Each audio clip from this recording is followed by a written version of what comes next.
Saber calcular correctamente el ajuste del sillín de tu bici puede traer muchos beneficios. Para tu rendimiento como ciclista, un buen ajuste en la altura y la posición del sillín reducirá las molestias al pedalear y evitará que las lesiones en las rodillas aparezcan fácilmente. No basta solamente con tener la altura correcta, ya que la posición o el ajuste longitudinal del asiento juega un papel fundamental para la comodidad de cualquier deportista. El sillín es uno de los elementos claves de cualquier bicicleta.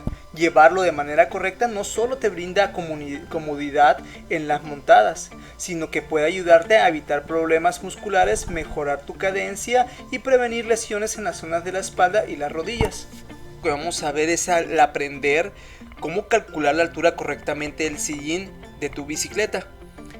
Antes de subirte a tu bicicleta, quítate los zapatos y ubícate de espalda a una pared.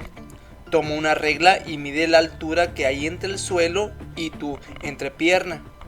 De esta forma estaríamos agarrando esta medida. Ese resultado es en centímetros. Deberás multiplicarlo por la constante .88 que aplica para todos los ciclistas que deseen hacer este ejercicio.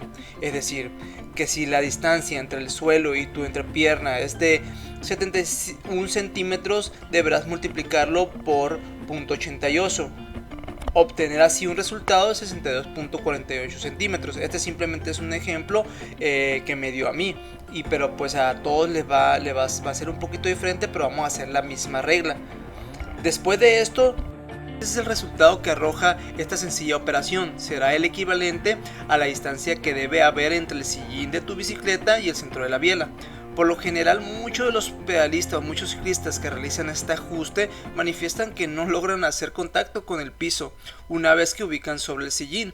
Pero tranquilo, esto es una gran señal, ya que si logras tocar el piso, puede que la medida que tú hiciste en el sillín, el ajuste que tú hiciste, pues no sea la correcta. Así que deberás acostumbrarte a sentarte con un pequeñito impulso, un pequeño brinco. Porque cuando ya queda la medida hecha, pues queda un poquito muy estirada las piernas y lógicamente pues no vamos a alcanzar sentados tocar el piso, ¿no? Cuando ya hayas cumplido con estas indicaciones, deberás pasar al siguiente nivel, al siguiente paso. Así que te subirás a tu bici y pondrás tus piernas rectas, apoyando los talones sobre el pedal, pero tendrás que tenerlas estiradas sin hacer ningún esfuerzo. Una vez lo hayas hecho, te dispondrás a ubicarte en posición de pedaleo, para constatar que tus piernas están levemente flexionadas. Si logras cumplir con estos pasos, podrás salir a pedalear con la mayor confianza y no ahorrar esfuerzos en tus recorridos por temor a una posible lesión.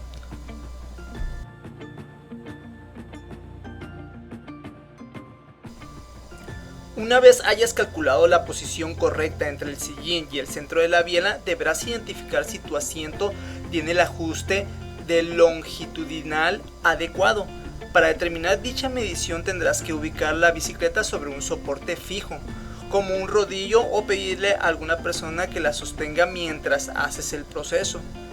Cuando tu bici esté sobre un punto fijo, debes montarte en ella y ubicar tus pies en los pedales. Recuerda que ambas bielas deben tener una posición horizontal, o sea recta, es decir, paralela al suelo. Puedes tomar como punto de referencia el pie y la biela derecha, que en este caso irían delante respecto al pie, y la biela izquierda que irían atrás. Ahora observa tu pierna derecha y cerciórate de que la parte externa de la rótula o la parte más sobresaliente de tu rodilla forme una línea recta con final de la biela.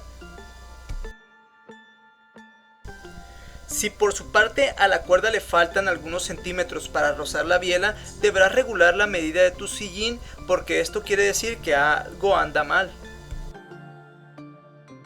Si necesitas hacer una variación longitudinal de tu asiento que quiera moverlo varios centímetros hacia adelante o hacia atrás, ten en cuenta que hay algunas bicis que llevan sillones planos y otras tienen algunas curvaturas o profundidades, por lo que regular su medida pueden variar e incluso tornarse un poquito complicado. Pero tranquilo, tenemos la solución para sillines con curvaturas. Utiliza una regla y ubícala sobre el asiento que tiene profundidades. Ahora bien, puedes utilizar un nivel, que es un instrumento de medición que se utiliza para determinar la horizontalidad de cualquier elemento. En este caso, nuestro sillín. Cerciórate que la burbuja interna del tubo transparente se ubique de manera simétrica entre las dos marcas. Si es así, quiere decir que tu sillín conserva un ajuste longitudinal adecuado. Si no lo es, deberías corregir la inclinación que afecta a la medida. Bueno, el último paso, vamos a hacer la posición del asiento respecto a la tija o el eje donde va ubicado. Procura ubicar los soportes del sillín en una posición centrada sobre la tija para que el peso de nuestro cuerpo se distribuya mejor y sea menos sensible a sus fuertes impactos. Recuerda que estas medidas son las recomendadas para alcanzar un buen rendimiento en las pistas y sin embargo estas pueden variar según tus necesidades. Miren, por último les voy a dejar aquí las medidas de los cuadros y con la porción de nuestro cuerpo. ¿Cuáles son las medidas correctas en los cuadros que tenemos que elegir según la estatura que tenemos? Pues aquí les dejo esto, muchachos, porque es muy importante para poder hacer el setup de nuestro sillín. Pues muchas gracias, suscríbanse y un like.